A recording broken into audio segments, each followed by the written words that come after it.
Paulette, boa noite para você. Muita paz, saúde, alegria. Gladys, uma boa noite também para você. Muito obrigado.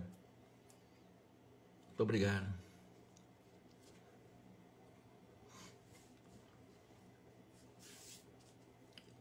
Alice,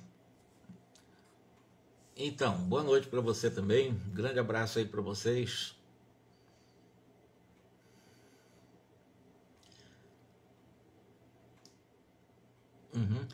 Bom, nós estamos aqui, Erlen. E aí, meu irmão? Você e a sua poesia, meu irmão docente, Erlen. De velhas datas, né, Erlen? Então. Oi, Cátia.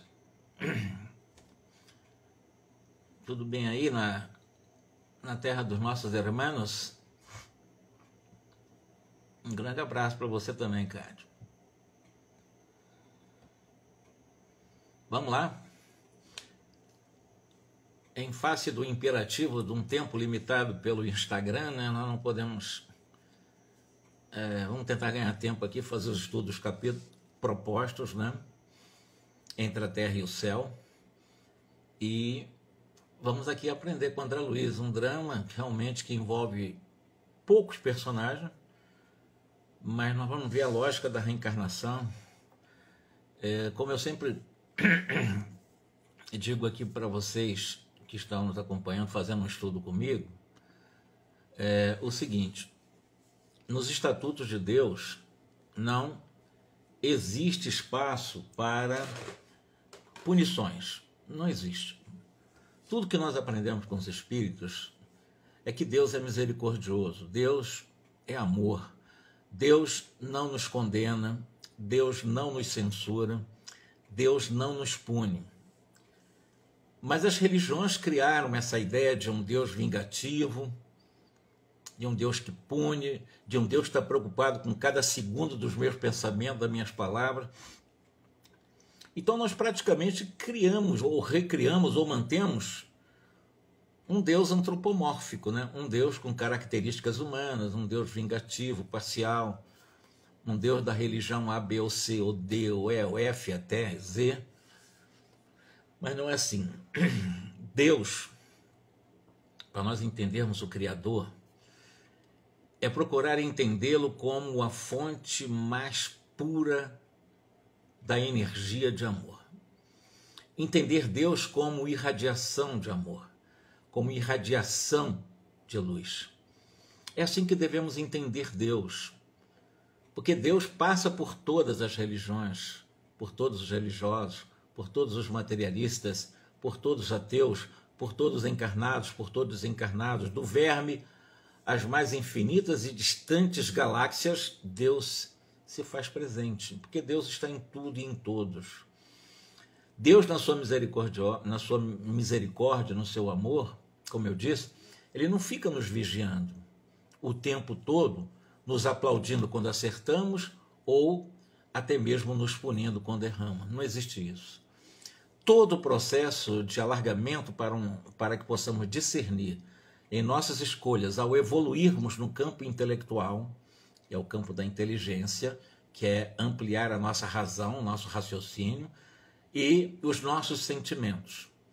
Trabalhando a nossa inteligência e os nossos sentimentos, nós começamos a compreender melhor tanto a justiça divina, que não está fora de cada um de nós, está dentro da consciência, e também as melhores escolhas para estarmos exatamente de acordo com essas leis da consciência. Mas nos mecanismos traçados por Deus, que é a lei de causa e efeito, essa lei ela não é punitiva. Ela é uma lei que nos oportuniza nós corrigirmos os nossos erros através de experiências desafiadoras. Experiências desafiadoras normalmente são experiências realmente difíceis, mas são experiências que nos convidam para um processo de autoiluminação, em um processo de aperfeiçoamento, em que nós vamos saindo da ignorância, vamos nos aproximando da verdade, até chegar à pura e eterna felicidade, como eu disse, que ainda teremos alguns bons trilhões de anos para frente, não há pressa. Considerando essa realidade, sem ter uma visão de Deus vingativa, a reencarnação não é, portanto, um mecanismo de punição. Se uma pessoa nasceu cheia de problemas na mente, nasceu cega, surda, nasceu totalmente travada, não consegue, com graves problemas psicomotores, nasceu na mais absoluta pobreza, nasceu em cultura tal e qual, e nasceu nessa e qual aquelas condições, começamos a fazer uma avaliação externa em cada programação reencarnatória, em cada plano reencarnatório. Se nós formos ver pela parte externa, dá-se a impressão de que essas situações diferenciadas entre nós, há a injustiça, mas nos estatutos de Deus não há espaço para injustiças, porque ele é amor. Então, todas essas experiências têm um significado importante para cada um que está vivendo isso, para que nós possamos desenvolver a solidariedade diante daqueles que estão passando dificuldades. Enfim, sempre um convite para exercermos algum tipo de virtude, que aí sim nós temos um plano e temos um propósito. O plano do berço ao túmulo variam infinitos as experiências na horizontal da nossa evolução, que é uma evolução horizontal. Mas o convite de Deus é a verticalização da evolução. Então nós temos, diante de um plano, propósitos também.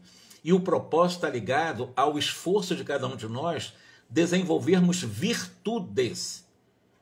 É irmos ressignificando, dando um novo significado aos vícios do nosso mundo egóico, ou seja, do nosso ego. E, evidentemente, isso é fácil? Não. Isso é difícil? Também não, mas é muito trabalhoso. E, normalmente, se conseguirmos colocar em prática apenas um propósito, ou seja, uma virtude, já vamos dar um salto de qualidade muito grande em nossa evolução. Então, qual é o caminho que nós somos convidados a procurar? Buscar, exercer exatamente, ou cumprir o código moral de lei da consciência, que a maior dessas leis conscienciais chama-se amor.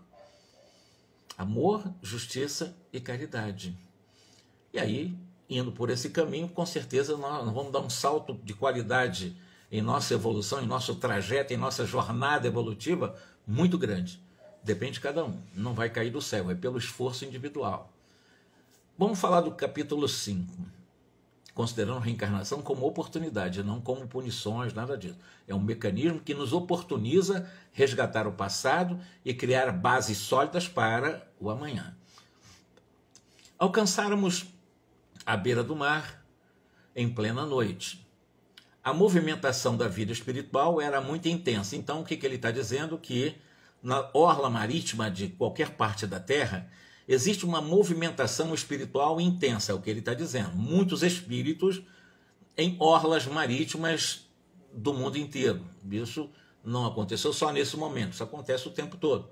Então, nós podemos dizer que nos mares em que a energia é muito mais favorável, o adensamento de energias eletromagnéticas, digamos assim, menos intoxicada pela mente, pela emissão de tóxicos mentais da sociedade, lá é muito mais reservado, muito mais preservado. Desencarnados de várias procedências reencontravam amigos que ainda se demoravam na Terra, momentaneamente desligados do corpo pela anestesia do sono. Outro detalhe importante, não somente desencarnados se encontram e têm uma intensa vida no plano espiritual nas orlas marítimas, como também nós, encarnados, quando estamos emancipados do corpo, é comum nós buscarmos esses ambientes próximos dos mares, né? E outra coisa, não, mas eu moro no centro-oeste, não há distância quando nós estamos emancipados do corpo, o processo de deslocamento em termos de espaço é totalmente diferente daqui, porque nós vamos de acordo com essa força de nossa vontade, nosso pensamento e de acordo com a nossa evolução. Então, isso é uma coisa muito rápida, esses espaços são reduzidos. Mas é muito comum estarmos nos encontrando e nos reencontrando mesmo, né, como amigos, encarnados mesmo, moram em qualquer lugar de qualquer parte do mundo, podemos nos reencontrar em algum momento nessas orlas marítimas de qualquer país. Dentre esses, porém, salientavam-se grande número de doentes também, além de esses processos de encontros, reencontros de amigos durante a noite, durante o sono, espíritos vários trabalhando de várias formas, também espíritos doentes, espírito em tratamento, aproveitando as energias, né, promovidas exatamente pela, vamos chamar assim, por todo o movimento de vamos chamar assim, de uma aglomeração energético-magnética falando, vindo do mar, que são as regiões onde há menos contaminação das ideoplastias tóxicas das sociedades, dos conglomerados, das metrópoles, etc. Então, são lugares mais preservados, no sentido dessas nuvens de verdadeiros parasitas, parasitoses mentais, psíquicas, que são materializadas e trazem doença. Então, é um lugar preservado, é um lugar muito bom para nós podermos realmente nos refazer.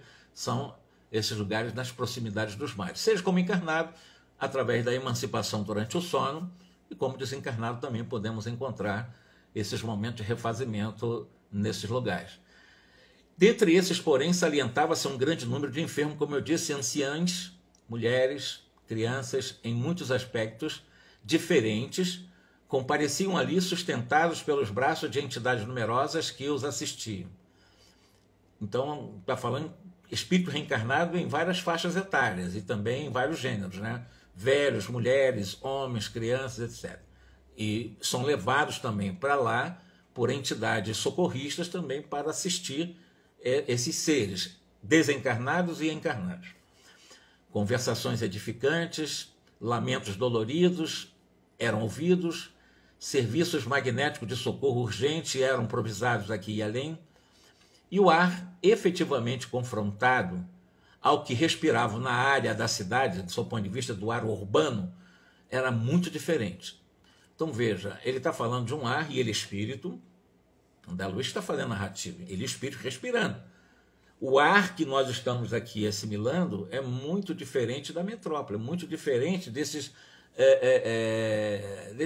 onde está realmente muita gente na cidade, como ele fala, confrontando ao que respiravam na área da cidade, ou seja, onde há as emissões de pensamentos muito negativos de pessoas dos lares, nos bares, nos boates, nos campos, em vários lugares, e nas ruas.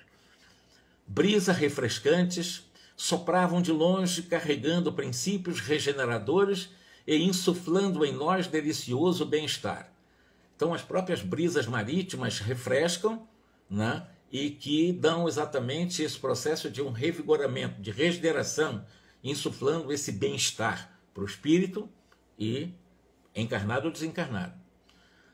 O oceano é miraculoso reservatório de forças. Olha aí a afirmação.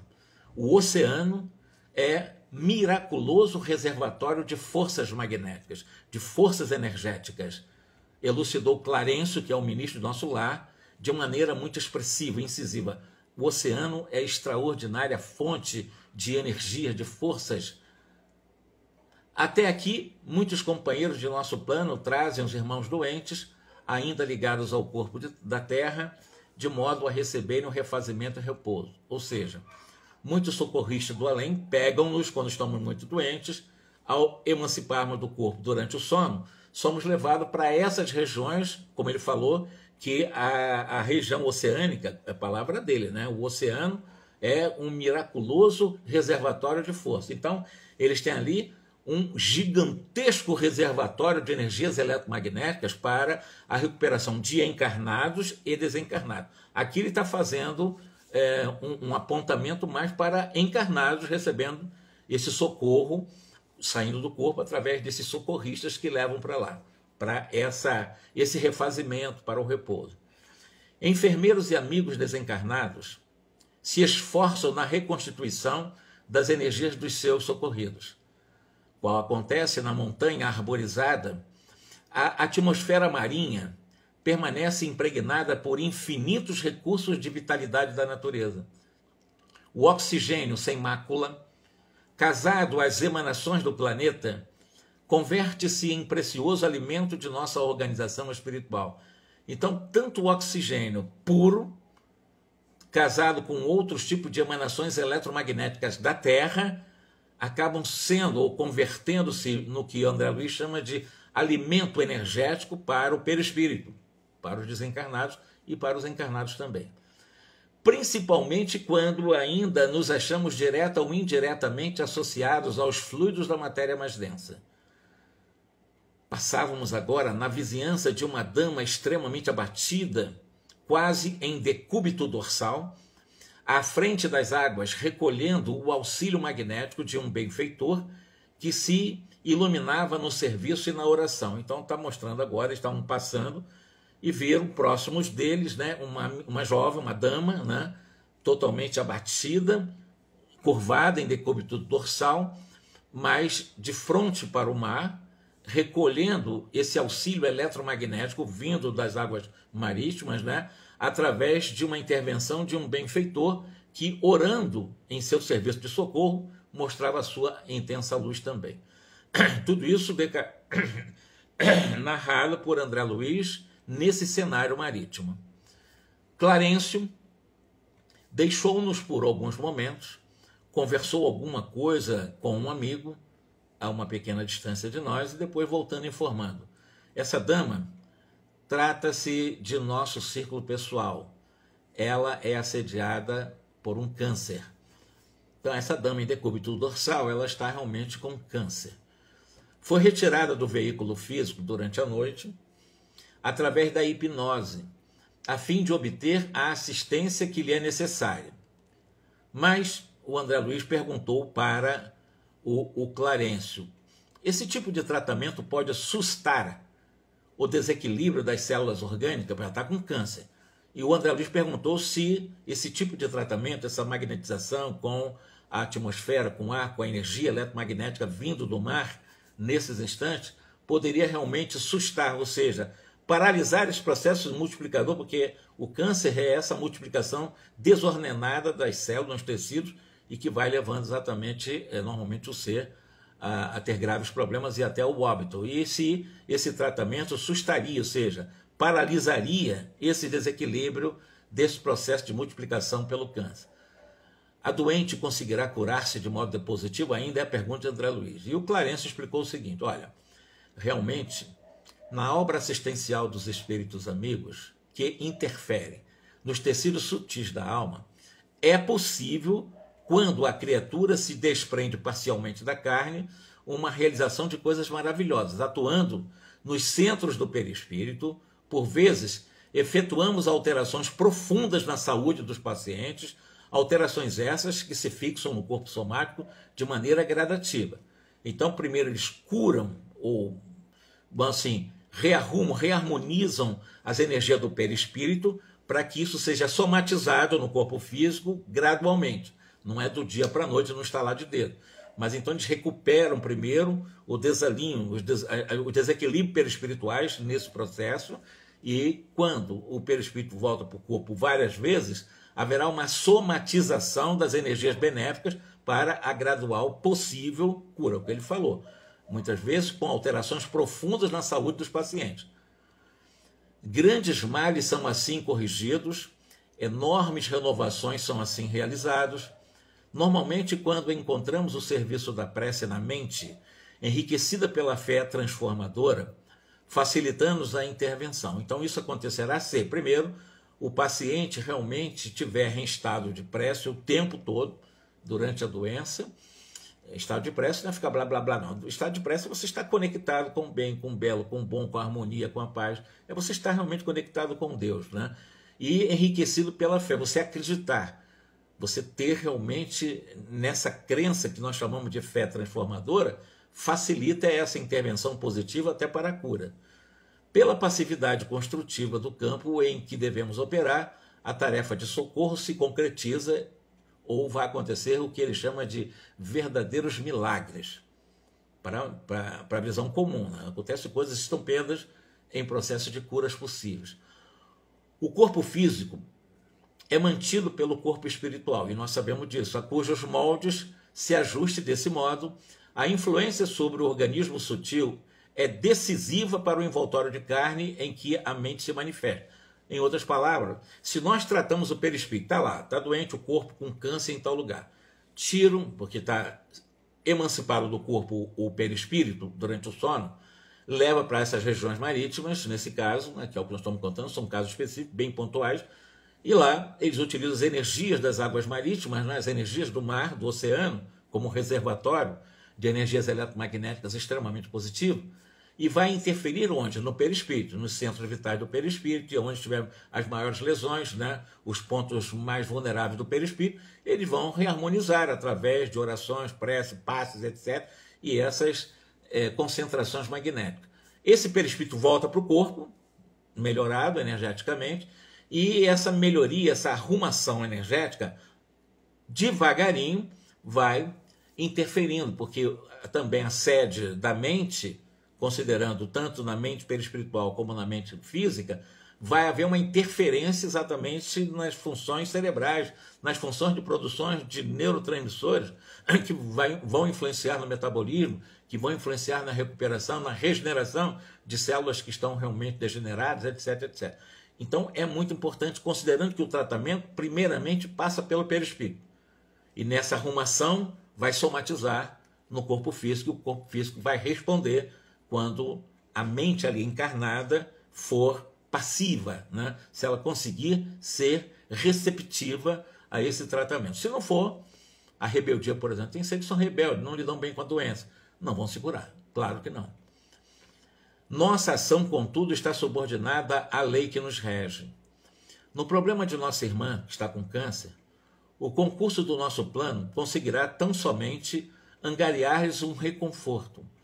O câncer, em razão das provas que lhe assinalam o roteiro pessoal, atingiu nesse momento incontrolável extensão. Não há como controlar mais, já está num processo muito amplo, bem espalhado. Então, nesse caso, não haverá cura, mas haverá o reconforto, o que ele fala.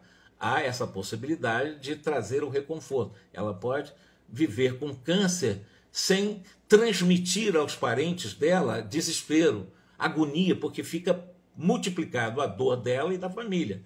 Quando ela encontra esse reconforto, ela convive com câncer, mesmo em caso de extensão incontrolável, mas ela, nesse reconforto que os espíritos dão para ela se mantém tranquila, embora com câncer. É isso que ele está dizendo.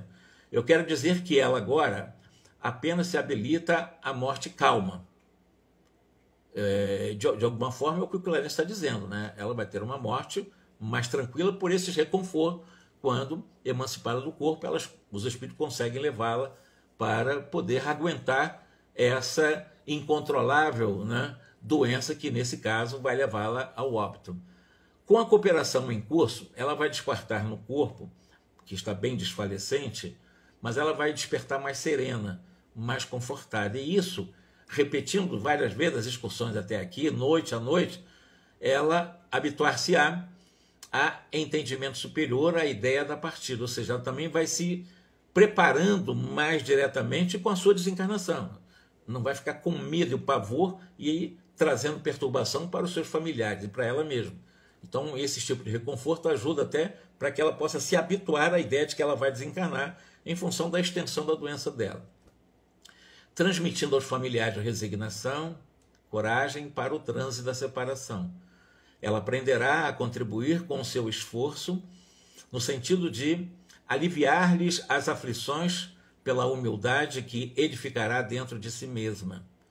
Pouco a pouco, desligar-se-á da carne doente, acentuando a luz interior da própria consciência, a fim de separar-se do ambiente que lhe é caro, como quem encontra na morte física uma valiosa liberação para o serviço mais nobre.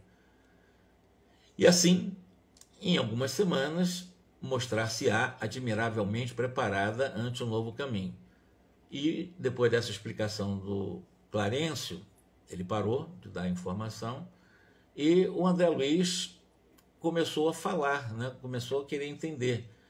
E nesse momento o ministro sorriu para ele, diz ele aqui na narrativa, né? De uma forma bem compreensiva, e disse o seguinte: já sei, André, a tua conclusão. É isso mesmo, André. A enfermidade longa é porque ele está falando da importância da doença para essa daí. Não está indo para a praia para curar, não. Ela está indo para a praia, para essas regiões da praia, para a reconfortar-se, sempre quando voltando para o corpo, mais reconfortada, transmitindo mais serenidade, se preparando para morrer. Então, ela indo para lá, a doença era importante, e nesse caso, ela estava se preparando para desencarnar com serenidade. O André Luiz ficou, então quer dizer que a doença é importante mesmo, a doença ajuda muito nesse sentido. O Clarence explicou para ele o seguinte: André, a enfermidade longa é uma bênção desconhecida entre os homens. Então essas enfermidades longas constituem, segundo o Clarence, precioso curso preparatório da alma para a morte, ou seja, para a grande libertação.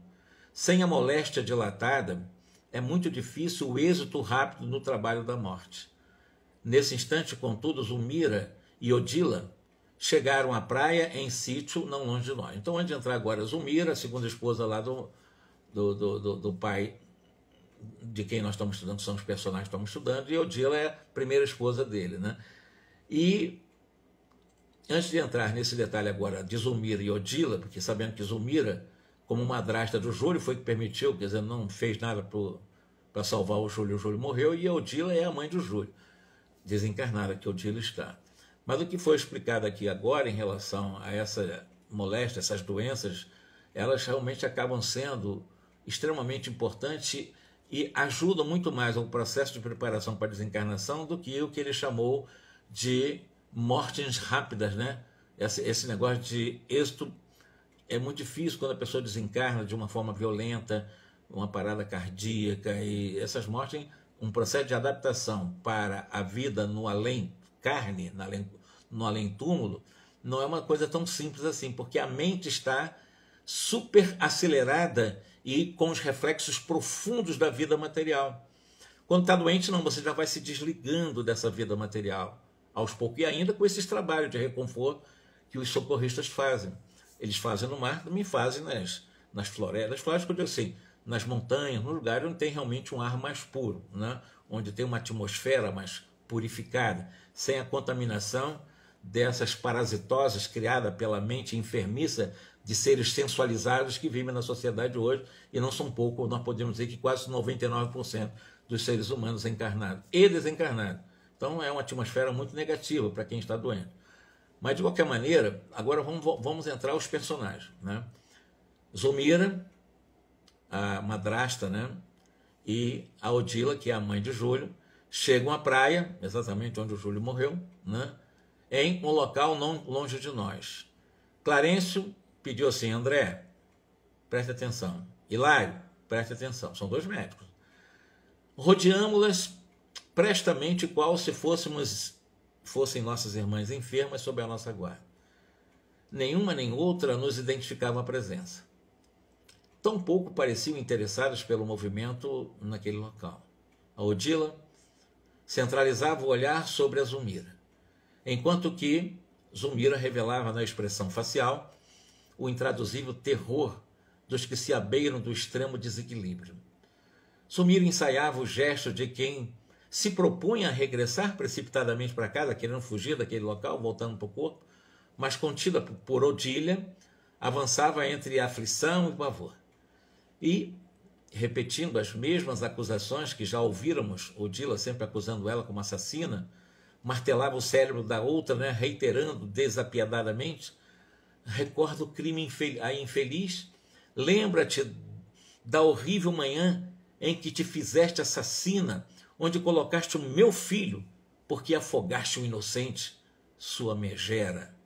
E a Zulmira gritava, não, ficava no desespero. Ela está fora do corpo, né, na emancipação durante o sono, e Odila está desencarnada. Então estão na mesma dimensão nesse momento. Não, não, não, gritava ela, a pobrezinha dementada, não fui eu, juro que não fui eu, não fui eu, Júlio foi tragado pelas ondas, vai explicando lá para a Odila. E por que não velaste pela criança que o meu marido levianamente confiou às tuas mãos infiéis? Acaso te acusa a própria consciência? Não está te acusando a sua consciência que você queria matar meu filho?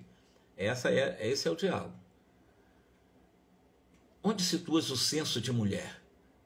Vais pagar caro e um preço alto pelo relaxamento, porque você deixou meu filho morrer. Não permitirei que Amaro te ame. Eu alimentarei a antipatia dele contra ti, atormentarei as pessoas que te desejarem socorrer, destruirei a própria casa que te apossaste, porque essa casa me pertence. impostor, e começou a xingar nesse nível, né, de perseguição. Concordava Zulmira, terrificada, e ela dizia: eu não matei, mas claro, eu não fiz o que me competia para salvá-lo. Concordo. Perdoa-me, por favor, perdoa. Prometo empenhar-me no refazimento da paz de todos na sua casa. Eu prometo para você, serei uma escrava do teu marido e restituí-lo-ei, vou entregá-lo de novo aos teus braços, converter-me-ei em uma serva de tua filhinha, vou tratar bem da sua filhinha, Evelina. Contudo, ela ficou nessa promessa, né, num desespero danado, e ela disse: eu vou orientar os passos da sua filha, tem 15 anos, né, Evelina? E com certeza ela fez muitas promessas e pedia por piedade, para que deixasse ela viver, libertasse ela, tivesse compaixão dela. E a Odila continuou dura: não, nunca, nunca, tua falta é imperdoável, eu não vou te perdoar. Quer dizer, está danada, está com muita loucura mesmo, a Odila. Mataste, deves confessar o delito perpetrado à frente da polícia. O que ela vai dizer dentro da polícia, né? Dobrar-te-ei a cerviz, serás recolhida à penitenciária para que te mistures aos delinquentes de tua laia. E ela suplicava: não, pelo amor de Deus, não, não. E muito angustiada: se não aniquilaste meu filho, bradava a Odila, devolve aos meus braços, devolve então meu filho aos meus braços. E nesse momento, ambas se achavam à frente de determinada nesga na praia. Os olhos de Zulmira adquiriram um estranho fulgor. Foi aqui, rugiu Odila. Foi exatamente no local onde morreu Júlio, né? Então foi aqui, rugiu Odila rudemente, aqui consumaste o sinistro plano de extinguir a nossa felicidade. Qual se fora tangida de secretos impulsos, Zulmira desprendeu-se dos braços que a constrangiam e, penetrando as águas, clamava aflita: Júlio, Júlio! Então ela estava presa, abraçada, Odila estava, né, prendendo ela com os braços. Então ela se soltou dos braços de Odila, entrou, né, nas águas nessas condições, né, e ao penetrar nas águas clamava, chamando Júlio, Júlio, Júlio, já perturbadíssima. Odila, no entanto, perturbada e ensandecida, pôs ao encontro, foi atrás dela. Sentindo-lhe a aproximação, Zulmira rodou sobre os calcanhares e disparou de volta ao lar. Então ela conseguiu escapar da Odila e fugiu de novo para a casa dela, saiu da praia. Acompanhamos as duas na competição, a que se entregavam sem perdê-la de vista. Foram correndo e o André Luiz e o Hilário foram acompanhando. Varando a casa, rapidamente, dando a ideia de que o corpo adormecido era poderoso magneto, é o ímã, né, que atrai, a atraí-la, Zulmira despertou alagada de suor, conservando no cérebro de carne a impressão de que vagueara em terrível pesadelo. Tentou gritar, não conseguiu. Faleciam as forças em colapso nervoso incontrolável. A dispneia castigava com violência, enquanto as coronárias se mostravam inchadas. Clarencio aproximou-se, aplicou-lhe fluidos salutares e repousantes. Zulmira acalmou-se, o coração dela voltou realmente ao normal, vagarosamente, o campo circulatório tornou a uma feição normal. Foi então que a Zulmira conseguiu gemer, clamando por socorro.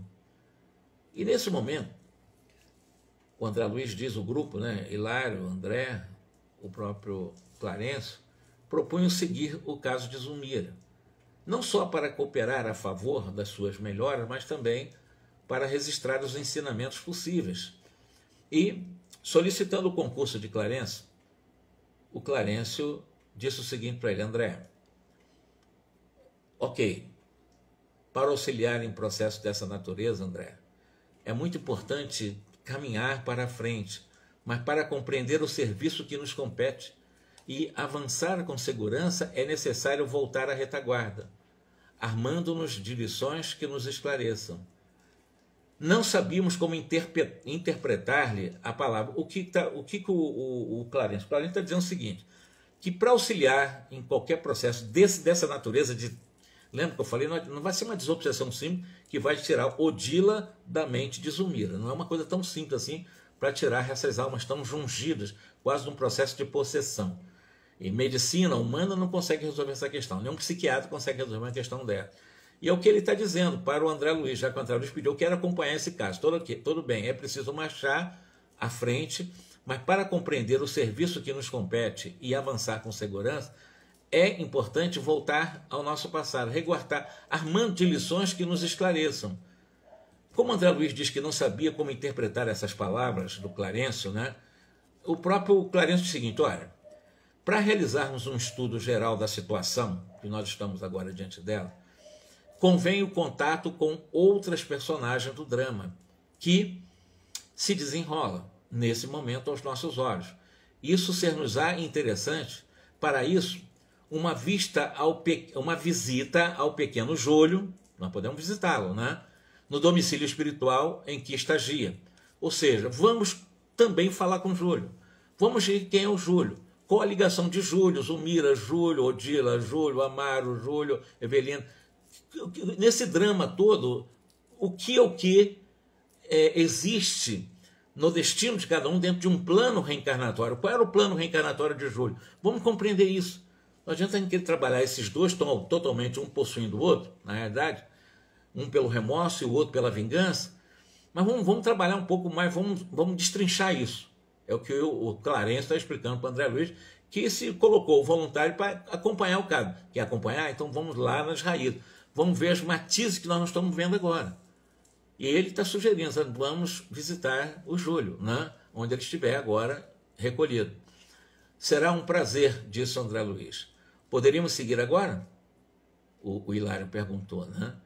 E o Clarencio observou o seguinte, olha, nas responsabilidades que nós estamos abraçando, não é aconselhável indagar por indagar, não. Perguntar por perguntar, não. Estamos dizendo um caso muito sério, muito grave.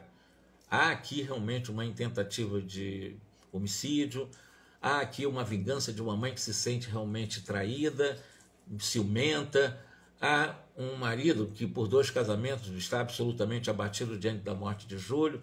Nós precisamos conhecer esse drama, por que está acontecendo, o que está acontecendo, o que está por trás disso tudo.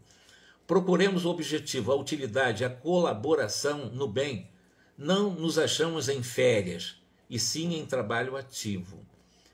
E começou a pensar e disse o seguinte, sei que amanhã à noite, Eulália, que é esse espírito realmente amoroso, deve acompanhar 2 de nossas irmãs encarnadas à visitação dos filhinhos que as precederam na grande viagem da morte e que se encontram no mesmo sítio em que Júlio se demora, abrigado. Poderemos substituir a nossa cooperadora, Eulália, né? E nesse serviço, né? E seguiremos em lugar dela e prestaremos assistência às nossas amigas e examinaremos a situação dessa criança. Ok. Anotando a preciosa lição de trabalho que aquelas expressões encerravam, aguardamos a noite próxima com ansiedade real. André Luiz estava doido para então conversar com o Júlio, saber quem é o Júlio. Na hora aprazada, descemos a matéria densa em busca das irmãs que seguiriam conosco. Deixou-nos o ministro numa casinha singela de remota região suburbana do Rio de Janeiro, depois de informar-nos. Aqui reside a nossa irmã Antonina, com 3 dos 4 filhinhos que o Senhor lhe confiou. Incapaz de vencer as tentações da própria natureza, o marido abandonou-a há 4 anos, para comprometer-se em delituosa aventura através de uma aventura extraconjugal. A dona da casa, porém, não desanimou, trabalha com diligência numa fábrica de tecidos, lá em Bangu, e educa os repentos do lar, os seus filhos, com acendrado amor ao Evangelho de nosso Senhor Jesus. Tem sabido resgatar com valor as dívidas que trouxe do pretérito próximo, perdeu há meses o pequeno Marcos, de 8 anos, atacado de fulminante pneumonia, e com ele se encontrará depois da prece que proferirá com os pequeninos. Trarei comigo a outra companheira de nossa viagem. Quanto a vocês, auxiliem nas orações e nos estudos de Antonina, até que eu volte de modo a seguirmos todos juntos. Então o Hilário, o Clarencio, vai para uma outra mãe, que também vai visitar o seu filho desencarnado, e pediu para André Luiz e Hilário ficarem ali com a Antonina, que é essa funcionária que foi abandonada pelo marido, com seus 4 filhos, um deles desencarnado de pneumonia, que nessa noite ela vai visitar esse filho dela desencarnado. Então André Luiz vai ficar ali, enquanto que o Clarence vai buscar a outra mãe, que também vai visitar o filho desencarnado. Hilário e eu penetramos a sala, desataviado, uma casa simples, de um subúrbio pobre do Rio, Bangu, né? Na época. Uma senhora ainda jovem, mas eu falo Bangu, eu sou carioca, eu sei, talvez você não sabe o que eu estou falando aqui. Bangu, antigamente, existia uma fábrica de tecido muito famosa lá. Uma senhora ainda jovem, extremamente abatida, achava-se de pé, junto de 3 lindas crianças, 2 rapazinhos, entre 11 e 12 anos, uma loura pequerrucha, certamente a caçula da família, que pousava na mãezinha os belos olhos azuis. Num recanto do compartimento, humilde, triste velhinho, desencarnado, como que se colocava à escuta. Dona Antonina colocou sobre a toalha muito alva 2 copos com água, tomou um exemplar do Novo Testamento, sentou-se e logo após falou carinhosamente. Se não me falha a memória, eu creio que a prece de hoje deve ser feita por Isabela. Então, ensinando, mostrar o estudo do Evangelho com o Novo Testamento, com a família. Essa que foi abandonada pelo marido e perdeu o filho também. A pequenina levou a minúsculas mãos no rosto, apoiou graciosamente os cotovelos sobre a mesa e, cerrando os olhos, recitou: Pai nosso que estás nos céus, santificado seja o vosso nome. Venha a nós o vosso reino e seja feito a vossa vontade, assim na terra como nos céus. O pão nosso de cada dia dai-nos hoje. Perdoai as nossas dívidas, assim como perdoamos aos nossos devedores. Não nos deixeis cair em tentação, e livrai-nos do mal, porque vosso é o reino, o poder e a glória para sempre, assim seja. Lisbela abriu os olhos de novo e procurou silenciosamente a aprovação maternal de um Pai Nosso que ela fez. Dona Antonina sorriu satisfeita e exclamou: Você orou muito bem, minha filha. E, dividindo agora a atenção com os 2 meninos, entregou o evangelho a um deles, convidando: Henrique, por favor, abra, vejamos a mensagem cristã para os nossos estudos da noite. O rapazinho escolheu o texto ao acaso, restituindo o livro às mãos da mãe. Antonina, emocionada, leu os versículos 21 e 22 do capítulo 18 das anotações do apóstolo Mateus. Então Pedro, aproximando-se dele, disse: Senhor, até quantas vezes pecará meu irmão contra mim e eu lhe perdoarei? Até 7? Jesus lhe respondeu: Não te digo que até 7, mas até 70 vezes 7. Calou-se Dona Antonina, como quem aguardava a manifestação de curiosidade dos jovens aprendizes. O pequeno Henrique, iniciando a conversação, perguntou com simplicidade: Mãezinha, por que Jesus recomendava um perdão assim tão grande? Demonstrando vasto treinamento evangélico, a Dona Antonina explicou o seguinte: nós somos levados a crer, meus filhinhos, que Jesus, em nos ensinando a desculpar todas as faltas do próximo, inclinava-nos a melhor processo de viver em paz. Quem não sabe desvencilhar-se dos dissabores da vida, não pode separar-se do mal. Uma pessoa que esteja parada em lembranças desagradáveis, caminha sempre com a irritação permanente. Imaginemos vocês na escola, se não conseguirem esquecer os pequeninos aborrecimentos nos estudos, não poderão aproveitar as lições. Hoje, é um colega menos amigos a preparar lamentável brincadeira. Amanhã, é uma incorreção do guarda enfadado em razão de algum equívoco, se vocês imobilizarem o pensamento na impaciência ou na revolta, poderão fazer coisa pior, afligindo a professora, desmoralizando a escola e prejudicando o próprio nome e a saúde. Uma pessoa que não sabe desculpar vive comumente isolada. Ninguém estima a companhia daqueles que somente derramam de si mesmo o vinagre da queixa e da censura. Que lição maravilhosa para os filhos. Nessa altura, desse ensinamento extraordinário, Dona Antonina fitou o primogênito e perguntou: Você, Haroldo, quando tem sede, preferiria beber a água escura de um cântaro recheado de lodo? Ah, isso não, replicou o mocinho muito sério. Escolherei a água pura, cristalina. Assim somos também.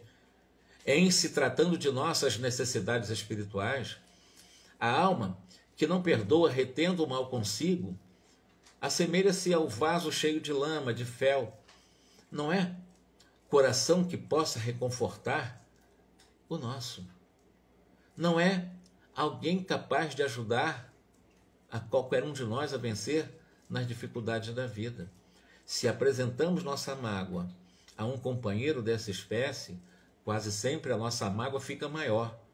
Por isso mesmo Jesus aconselhava-nos a perdoar infinitamente, para que o amor em nosso espírito seja como o sol brilhando em casa limpa. Expressivo intervalo fez notar. O jovem Haroldo, de semblante apoquentado, interferiu indagando: mas a senhora crê, mãezinha, que devemos perdoar sempre mesmo? Como não, meu filho? Ainda mesmo quando a ofensa seja a pior de todas? Ainda assim, meu filho. E observando, inquieta, dona Antonina acentuou: por que tratas deste assunto com tamanha preocupação, Haroldo? Refiro-me ao papai, mamãe, disse o menino algo triste. Papai a abandonou. Quando mais precisávamos dele, seria justo esquecer o mal que ele nos fez? Aí a Antonina disse: meu filho, não te detenhas nesse problema, porque alimentar rancor contra o homem que te deu a vida, por favor, como condená-lo se não sabemos tudo o que lhe aconteceu? Seria realmente melhor para o nosso bem-estar se ele estivesse conosco, mas se devemos suportar a ausência dele, que os nossos melhores pensamentos o acompanhem.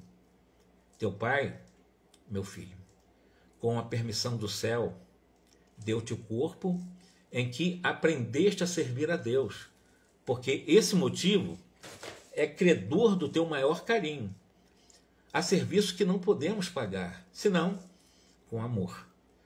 Nossa dívida para com os pais é dessa natureza. Recordando talvez a família, se achava num curso de formação cristã, a dona da casa ainda acrescentou a Antonina. Um dia, quando Moisés, o grande profeta, foi ao monte receber a revelação divina, uma das mais importantes determinações por ele ouvidas do céu foi aquela em que a eterna bondade nos recomenda: honrai teu pai e tua mãe.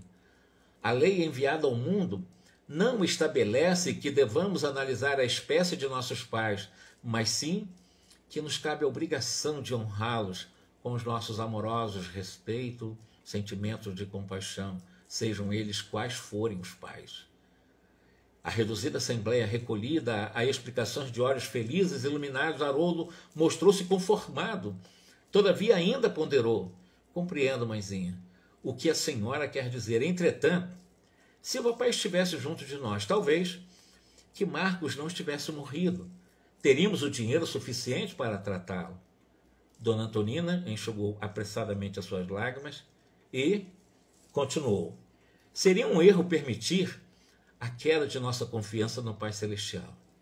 Marcos partiu ao encontro de Jesus porque Jesus o chamava. Nada lhe faltou.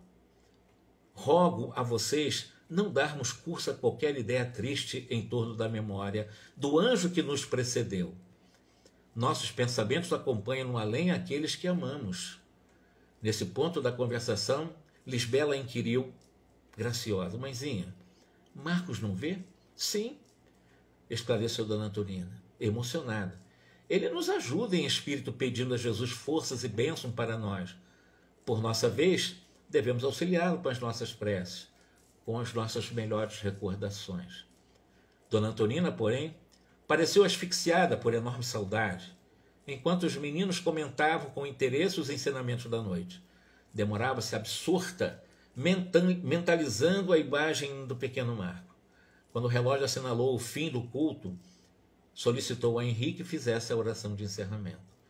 O Petis repetiu a prece dominical, rogando ao Senhor abençoasse a mãezinha, e aquele culto terminou. Dona Antonina repartiu com os pequenos alguns cálices de água cristalina, que Hilário, que estava ali presente, o André Luiz também, né, magnetizaram, importante dizer, eles aproveitaram, são magnetizadores também, E lá é médico também, né? E junto com André Luiz magnetizaram aquela água, e logo após, pensativa e saudosa, retirou-se com os filhinhos para a câmara para dormir, né? E recolheram-se todos juntos. Nessa noite, a dona Antonina vai exatamente visitar o Marcos, e o Clarencio está em outra casa com uma outra pessoa, com outra mãe, que também visitará o seu filho desencarnado. E vai aproveitar essas duas visitas em que Eulália estaria presente. A Eulália ficou, irão André Luiz, o Hilário e o Clarencio, para também aproveitar nessa ida, onde estão abrigados o Marcos e o filho da outra mãe, onde está o Júlio. Vamos conhecer o Júlio. Vamos ver um pouco da história do Júlio. Vamos ver como é o que aconteceu, por que aconteceu, qual o enredo que justifique, assim, que explique pelo menos a situação do afogamento dele, etc, etc. Esses foram os 2 capítulos de hoje, foi o 5 e o 6, não vamos fazer o 7 na próxima reunião, que vai ser na próxima quarta-feira, que vai falar da consciência em desequilíbrio, talvez vamos fazer de 2 em 2 capítulos, porque nós temos 10 minutos para encerrar, não daria para entrar em outro capítulo. Eu acho que esse culto aqui, eu não sei se vocês perceberam, eu me emocionei muito. Eu achei muito, assim, muito emocionante a mãe que foi desprezada pelo marido e dando essa lição do perdão, né? Eu acho que realmente são espíritos assim que de primeira grandeza, né? Não é qualquer mãe que faz uma coisa dessa, mas uma mãe que faz uma coisa dessa é uma mãe muito grandiosa, né? Que Jesus nos abençoe, meus irmãos, e que nós possamos, cada vez, em cada capítulo que André Luiz nos traz, nos emociona e nos ensina. São ensinamentos que ficam gravados em nossa consciência. E saber que a lição mais importante aqui foi a questão do perdoar, não 7, mas 70 vezes, 7 vezes. Mas também não é 7 vezes, 70 vezes, mas é infinitamente perdoar. Porque quando nós perdoamos, agindo como Dona Antonina, realmente é uma grandeza, como eu disse, é uma estrela de primeira grandeza, ensinando os seus filhos, ela abandonada pelo marido, com dificuldades financeiras, morando em Bangu, funcionária, assim, ganhando certamente como funcionária, em salário mínimo, imagino que seria um salário mínimo na década de 40 ou 30, mas exatamente isso que nós aprendemos hoje, né? Que dá para mexer com um pouco no nosso sentimento, com essas grandes lições, e que possamos ir aprendendo com o André Luiz aqui, porque ele teve essa missão e conseguiu, durante quase 25 anos, trazer para nós, sobretudo, nessa coleção, A Vida no Mundo Espiritual, 13 obras importantíssimas, né? Talvez 2 delas vamos deixar para um outro momento, que seria o Evolução em 2 Mundos, é muito científico, realmente talvez fique um pouco cansativo para quem não tenha uma aproximação maior com a cátedra da biologia, né? Tanto é que esse livro tem até elucidários para entender certas palavras, são palavras muito difíceis, é um dos livros de André Luiz, na realidade em conjunto com o Valdo Vieira, que o Chico Xavier psicografou, e Mecanismos da Mediunidade também não é um livro fácil, precisa conhecer muito de engenharia eletrônica, magnetismo, eletricidade, são coisas que eu não tenho um domínio total sobre isso, são livros que a gente deixa para um outro momento. Esses 2, certamente, os 13, a gente vai deixar, porque são livros que certamente, para vocês que estão nos acompanhando, nós estamos fazendo um estudo aqui ao vivo, né? Fica um pouco cansativo, pelo menos essas 2 horas, mas demais todas elas eu vou fazer. Como agora eu fui a emoção, eu confesso para vocês que embargou, deu um nozinho aqui em algum momento, eu orei para poder continuar. Uma mulher dessa como a Dona Antonina, né? Muito grandiosa aos nossos olhos, né? Que Jesus nos abençoe, meus irmãos. Boa noite para vocês, até quarta-feira que vem, vamos então fazer, se Deus quiser, mais 2 capítulos, o 7º e o 8º capítulo do livro Entre a Terra e o Céu, ok? Bom final de semana para vocês todos aí. Muita paz. Muitíssimo obrigado, tá ok?